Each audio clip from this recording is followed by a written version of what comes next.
Ravide Wellness Center, one-stop permanent solution for chronic diseases with integrated treatment.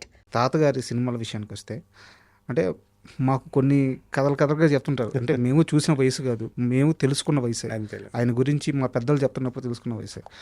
నత్తనశాల లేదా పాండవ విజయమో something ఏదో సినిమాలో senior NTR గారు ఒక పెద్ద లెంతీ డైలాగ్ చెప్తారు. పాండవ వనవాసం ఒక లెంతీ డైలాగ్ చెప్తారు సీనియర్ ఎన్టీఆర్ గారు.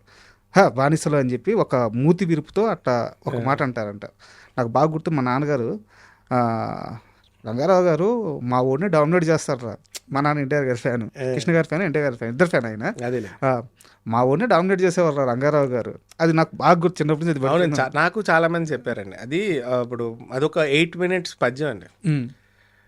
అది మాయిసాబ్లో జరుగుతుంటే అది 8 minutes అయిపోయాక ఈయనకి 4 pages డైలాగ్ ఉందంటే ఆయన ఇదంతా చూసుకుని నేను తేవడం చెప్తాడా అని డైరెక్టర్ గారు నేను చూసుకుంటానంటే ఆయన ఒప్పుకున్నారంట. నాకు కూడా పెద్దలు సినిమా ఇండస్ట్రీలో చెప్పినప్పుడు తెలిసిన ఒక విషయం. ఓకే, ఏమంటే ఆయన అంత చెప్పాక ఈ 4 pages డైలాగ్ చెప్తే చరణాలంగా ఉంటుందండి, ఇది వద్దండి నేను వేరే చేస్తానంటే ఆయన చేశారంటే ఒకటే క్లాప్స్ గిప్స్ అయిపోయింది. ఆ గొడవ కూడా జరిగిపోయింది ఎన్టీఆర్ గారికి. అంటే డైరెక్ట్గా గొడవ కాదు, అలాగెలా కుదురుతుంది అంత పెద్ద పద్యాన్ని అలాగా అది లైట్గా తీసి పడేస్తే నాకు ఇంపాక్ట్ మారిపోదు అది అంటే. నాకు అర్థమైంది ఏంటంటే అక్కడ ఒక భీముడికి దుర్యోధనుడికి జరిగే ఒక ఇన్సిడెంట్ అది, కానీ అది పర్సనల్గా వెళ్ళిపోయిందో మరి ఫ్యాన్స్ దాకా వెళ్ళిపోయిందో నాకు కరెక్ట్గా తెలియదండి. మన వయసుకి మనకు తెలియదు కదండి, ఎప్పుడో జరిగింది. నేను ఏంటంటే ఆ తర్వాత ఒక క్లాష్ వలన మాట వచ్చి ఒక 3 సంవత్సరాలు తెలుగు సినిమాలు చేయలేదండి తాతగారు. ఆయన తమిళ సినిమాలు చేసుకున్నాడు. ఆయనకేం, ఆయన ఇక్కడ స్టార్ అక్కడ స్టార్, అంతే. మళ్ళీ కేవీ రెడ్డి గారే పిలిచి మళ్ళీ ఇద్దరు కాంబినేషన్ చేయాలని చేయడమే అని నాకు ఆలీలు చెప్పాల్సిందే మన వయసుకి ఆయన పెద్ద. అది చాలా డిబేట్ అయ్యి చాలా రోజులు ఆ షూటింగ్ ఆగిపోవడానికి కారణం ఆ సీన్ అనేది నేను కూడా విన్నాను. అయితే వారిద్దరికి కూడా, తాతగారికైనా సరే సీనియర్ ఎన్టీఆర్ గారికైనా, ఏదో తప్పు అయితే కరెక్ట్ చేయండి, 1951 కానీ 52 కానీ పాతాళ భైరవి 51 వాళ్ళిద్దరికి కూడా పెద్ద బ్రేక్. అంటే ఇద్దరికి ఒకేసారి వచ్చింది. అవునండి, ఎన్టీ రామారావు గారు ఫస్ట్ సినిమా కదా అది. కాదు ఫస్ట్ సినిమా కాదు, ఫస్ట్ బిగ్గెస్ట్ హిట్ పాతాళ భైరవి. తాతగారికి కూడా ఫస్ట్ బిగ్గెస్ట్ హిట్ పాతాళ ఇద్దరికి ఒకటే. వాళ్ళిద్దరి మీకేమన్నా తెలుసా వాళ్ళిద్దరు బాండింగ్ ఎలా ఉండేది ఏంది అని చెప్పేసి? మీరు మీ నాన్నగారి దగ్గర నుంచి కానీ లేకుంటే అట్లా? మాకు ఎక్కువ నాన్నమ్మ చెప్పేదండి, వాళ్ళు బాగానే ఉండేవారని నేను. ప్రొఫెషనల్ డిఫరెన్సెస్ కానీ పర్సనల్ కానీ they were always very good అని అండి. ఇక్కడే కానీ అక్కడే కానీ బిగ్గెస్ట్ స్టార్స్తో చేశారు ఆయన. ఈ was always the biggest star కదండి. అంతే కదా. నేను విన్న దాని ప్రకారం ఇంకా చాలా మంది పెద్ద స్టార్స్కి మంత్లీ శాలరీస్లో ఉండేవారు చాలా కంపెనీస్లో. అవును. ఆ టైంలోనే తాతయ్య గారు కానీ, సావిత్రి గారు కానీ, సూర్యకాంతం గారు, ఇలా 3-4 ఉండేవారు. వీళ్ళందరూ పేడ్ ఆర్టిస్టులు. ఒకనొక టైంలో నాట్ ఓన్లీ తెలుగు ఇండస్ట్రీ, ఇండియాలో హైయెస్ట్ రెమ్యునరేషన్ తీసుకున్న యాక్టర్ ఎస్వి రంగారావు గారు. అవునండి, అదే చెప్తున్నాను. ఇప్పుడు అంటే సబ్జెక్టు కరెక్షన్ నాకు ఐడియా లేదు. ఎన్టీ రామారావు గారు ఈ సినిమాకి హీరో అయితే ఆయనకి 25,000 అయితే రంగారావు గారికి 1,00,000, సావిత్రి గారికి 1,00,000 అని నేను విన్నది. So I may be subject to correction, but still double the payment హీరోల కన్నా.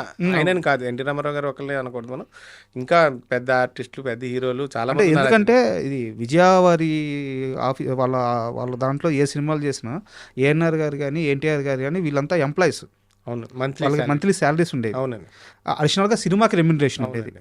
సో అంతేగాని వీళ్ళు నేను అదే చెప్తున్నానండి. ఎగ్జాంపుల్ చెప్పాను 25,000 to 1,00,000 అని. నేను చెప్పింది ఒక బేసిక్ ఇది. మా తాతగారికి కూడా విజయ స్టూడియోస్తో అనుబంధం అనేది కదా, విజయవాణి వాళ్ళతో. మా పెద్దత్త పేరు విజయలక్ష్మి. సో దట్స్ కనెక్ట్ అన్ని చోట్ల. సో ఆయన అప్పటికే paid artist, there all employees come సినిమాలో అదర్ పేమెంట్స్ ఉండేవి. ఓకే. అండ్ అంటే ఎన్టీఆర్ గారి ప్రస్తావన వచ్చింది కాబట్టి ఇప్పుడు ఈ రోజున మీరు ఎన్ని ఇబ్బందులు పడుతున్నారో, లేకుంటే మీ పర్సనల్గా ఎన్ని సక్సెస్ఫుల్ చూస్తున్నారో పక్కన పెడితే, ఆ తరంలో ఆయన మనవుడు అని గుర్తుపెట్టుకున్న స్టార్స్ కొంతమంది ఉంటారు. ఉదాహరణకి బాలకృష్ణ గారు మీకు ఎప్పుడు టచ్లోకి వచ్చినా చాలా ప్రేమగా మాట్లాడతారు, చాలా గౌరవంగా చూసుకుంటారు. అండ్ సీనియర్ ఎన్టీఆర్ గారి 100వ జయంతి ఫంక్షన్కి మిమ్మల్ని ఇన్వైట్ చేశారని చెప్పారనమాట. సో అలాంటి కమిట్మెంట్ మిగతా స్టార్స్లో ఎక్కడన్నా చూసారా మీరు, బాలకృష్ణ గారు కాకుండా? అండి it depends and varies from person to person అండి. బాలకృష్ణ గారు అంటే వెళ్తే చాలా ఫ్రీగా మాట్లాడతారు. నేను ఇప్పుడు మేము కలిసి పక్క ఫ్లోర్లో షూటింగ్ చేసిన రోజులు ఉన్నాయి. సో వెళ్తే బాగా మాట్లాడతాడు, బాగా రెస్పాండ్ అవుతాడు. ఆ రోజు కూడా నేను వచ్చిన లోపలికి వెళ్ళలేకపోయాను. సో మ్యాసివ్ క్రౌడ్, నేను ట్రావెల్లో లేట్ అయింది. ఇంతకుముందు జరిగిన 2-3 ఇన్సిడెంట్లో కూడా నేను ఆయనతో మాట్లాడాను. ఆయనతో ఎప్పుడు ఫుల్ సపోర్ట్గానే ఉంటాడు. ఆయన ఇంకా ఎదురు అడ్వైస్ చేస్తాడండి. మాలాగా స్టీరియో టైప్ హీరోలు అవ్వకూడనా, సినిమా లేట్ అయినా పర్లేదు, మీ తాతగారు లాగా మా నాన్నగారు లాగా డిఫరెంట్ క్యారెక్టర్స్ ట్రై చేయాలి. ఆయన పర్సనల్ ఒపీనియన్స్ ఆయన చూసి కొన్ని చెప్పేవారు. సో చాలా అదేమి ఉండేది కానీ మిగతా అంటే I hardly met a few అండి. ఇప్పుడు దాసనారాయణ గారు ఉండేవారు, ఆయన బాగా ఉండేవారు. ఎప్పుడు వెళ్ళినా రానాన్ని కూర్చోబెట్టుకుని మాట్లాడేవారు. అలాగే గుమ్మడి గారు ఉన్నంతసేపు అలా చాలా మంది ఆర్టిస్ట్. నేను అనుకోకుండా సావిత్రి గారు వాళ్ళ డాటర్ వాళ్ళ ఇంటి గోప్రవేశానికి రజనీకాంత్ గారిని కలిశాను. ఓకే. ఆయన కూడా అసలు ఆయనే అంత super star. But they all rate తాతయ్య గారే సూపర్ స్టార్ కదా. సో వెరీ ఆయన చాలా సాఫ్ట్గా, చాలా ఇదిగా, చాలా ఏం చెప్పారు రజనీకాంత్ గారు, కాస్త క్లారిటీగా చెప్తారా? ఆయన అప్పుడు మాయాబజార్ కలర్లో రిలీజ్ అవుతుంటే సావిత్రి గారు మనోడు, ఎస్ రంగారావు మనోడు, నాకు షో వేయించరా అని అడిగారు. అంత జోవియల్గా. లేదు, వాళ్ళు కూడా they are very big fans కదా. చాలా అంటే we hardly spoke for 10-15 minutes. General topics. ఆయన అంటే మీరు ఎంత పెద్ద స్టార్ని కలవండి, ఎంతమంది ఒక సామాన్య రైతుని కలవండి, రంగారావు గారు టాపిక్ వస్తే మన మాట్లాడినవరండి. వాళ్ళ ఫేవరెట్, వాళ్ళకి ఏమి ఇష్టం అయ్యే చెప్తారు. ఇప్పుడు మీరు ఈ మాట అన్నారు కదా, యాక్చువల్గా నాకు ఇందాక గంచి మైండ్లో ఒక విషయాన్ని షేర్ చేసుకోవాలని కొడతా ఉంది. నేను మీరు మాట్లాడేది వింటున్నా కానీ అది ఎప్పుడు చెప్దామని. సేమ్ ప్రతి ఒక్కరి పరిస్థితి అంతే. రంగారావు గారి టాపిక్ వస్తే నాకు అనిపించేది చెప్తాను. అంటే నాకు తెలిసింది అది 12 కాపురం సినిమా. ఆ రోజు సెట్కి తాతగారు రావాలి. సరే, కొన్ని సమస్యలు ఉన్నాయి. ఆ రోజు ఇంట్లోనే ఉన్నారు, కాస్త డ్రింక్ చేస్తున్నారు. ఆయన ముందే చెప్తుంటారు. ఎప్పుడు కూడా రంగారావు గారు డేట్స్ ఉంటాయి కదా, వాటి మీద సైన్ చేయరు. డేట్స్ ఇస్తారు, బట్ నేను కమిట్మెంటెడ్గా ఈ డేట్స్ కొంటాను. డేట్స్ మీద అప్పట్లో సైన్ చేసేవాళ్ళు, ఇప్పుడు లేదు. ఇప్పుడు లేదు, సైన్ చేయరు ఆయన. ఎందుకంటే అడ్జస్ట్మెంట్ ఉంటుంది. నాతో సినిమా తీసాను ముందే చెప్తాడు. సో ఆ రోజు రాలా ఎవరు, తాతగారు ఎస్ రంగారావు గారు ఆ రోజు రాలా. 12 కాపురం సినిమా సెట్స్లో కృష్ణ గారు ఉన్నారు, గుమ్మడి గారు ఉన్నారు, మన ఇంకో యాక్టర్ ఎవరో ఉన్నారు, ప్రభాకర్ రెడ్డి గారు, నలుగురు బ్రదర్స్. లేదు, తీసుకురాపోండి సార్ని, తీసుకురాపోండి కృష్ణ గారు పంపించారు. వచ్చి నేను చేయలేనని చెప్పి వెళ్ళిపోయారు. ఎస్వి రంగారావు గారు కృష్ణ గారికే చెప్పి వెళ్ళిపోయారు. ఆమె గుమ్మడి గారు ఉండి, సార్ ఇదంతా నేను చదివింది వినిందే, గుమ్మడి గారు ఉండి ఎందుకు మనం ఇలా ఈ ఆర్టిస్ట్తో భరించడం, మనం రీప్లేస్కి వెళ్ళిపోవచ్చు కదా అని చెప్పి గుమ్మడి గారు సలహా ఇచ్చారంట కృష్ణ గారు. కృష్ణ గారు ఉండి ఆ క్యారెక్టర్ని చేస్తే ఆయన మాత్రమే చేయగలడు, ఇంక ఎవ్వరూ చేయలేరు, రేపు చేద్దామని చెప్పి ఆగారంట. తర్వాత రోజు ఎస్విఆర్ గారికి ఈ విషయం తెలిసిందంట. తెలిస్తే కృష్ణ గారిని, ఆయన పర్సనల్ మేకప్ మ్యాన్ని, వీళ్ళందరినీ పిలిపించి ఆ మేకప్ మ్యాన్కే ఫోన్ చేస్తారంట, కృష్ణని తీసుకొని రమ్మని చెప్పేసి. ఆ మేకప్ మ్యాన్ ఇదంతా చెప్పింది. ఇది ఎక్కడ ఎవరో రాసిందో, ఎవరో వీడియో చేసిందో కాదు, ఆ మేకప్ మ్యాన్ చెప్పిన పదాలు ఇప్పుడు నేను మీకు చెప్తున్నాను.